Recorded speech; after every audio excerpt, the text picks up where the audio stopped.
కర్నూలు జిల్లా ఆదోని పట్టణంలో స్థానిక అన్ని సంఘాల నాయకులు విలేకరుల సమావేశం ఏర్పాటు చేశారు. ఈ సమావేశంలో ముఖ్య నాయకులు మాట్లాడుతూ గతంలో జిల్లా సాధన కోసం ఎన్నో పోరాటాలు చేశామన్నారు. ఈ సమావేశంలో ప్రతి ఒక్కరూ జెండా ఏదైనా ఆదోని జిల్లా కోసం అందరూ విడివిడిగా కాకుండా కలిసికట్టుగా పోరాడదామని తెలిపారు. ఆదోని నియోజకవర్గం ఎమ్మెల్యే ఆదోని జిల్లా చేసేంత వరకు విడిచిపెట్టేది లేదన్నారు. ఆయన జిల్లా కోసం పోరాడాలని లేదంటే ఆమరణ నిరాహార దీక్ష చేస్తామని తెలిపారు. ఎమ్మెల్యే ఖచ్చితంగా జిల్లా కోసం పోరాటం చేయాలని కోరారు.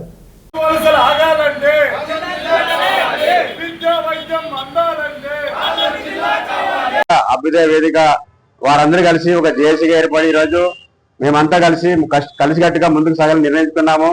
మాకు ఇంత ముందు కూడా భేదాభిప్రాయాలు నెక్స్ట్ కూడా ఉండవు. కలిసి ఖచ్చితంగా ఒక ప్రణాళిక ప్రకారం ఒక ఆఫీస్ ఓపెన్ చేసి ఏ విధంగా ప్రతి ఇంటికి ఆదోని జిల్లా యొక్క పోరాటం తీసుకెళ్లాలి, ఏ విధంగా ప్రభుత్వాన్ని ఒప్పించి జిల్లాను సాధించుకోవాలనే విషయం పైన పెద్దలందరూ ఆదోని అహర్నిశలు ఆదోని ప్రజలంతా ప్రజా సంఘ నాయకులంతా రాజకీయ పార్టీలు అందరూ ఏకమత్యమై పోరాటం చేసి ఆదోని జిల్లా తెచ్చుకుంటేనే మనకి భవిష్యత్తులో అందరికీ అవకాశాలు ఉంటాయి.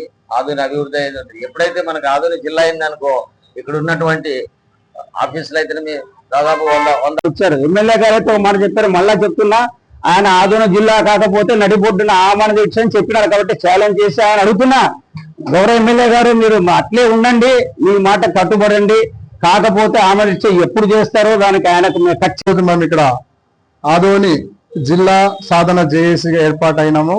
ముఖ్యంగా ముందుగా ఈ ఏర్పాటైనటువంటి సందర్భంగా ఆదోనిలో ఉన్నటువంటి రాజకీయ పార్టీ నాయకులారా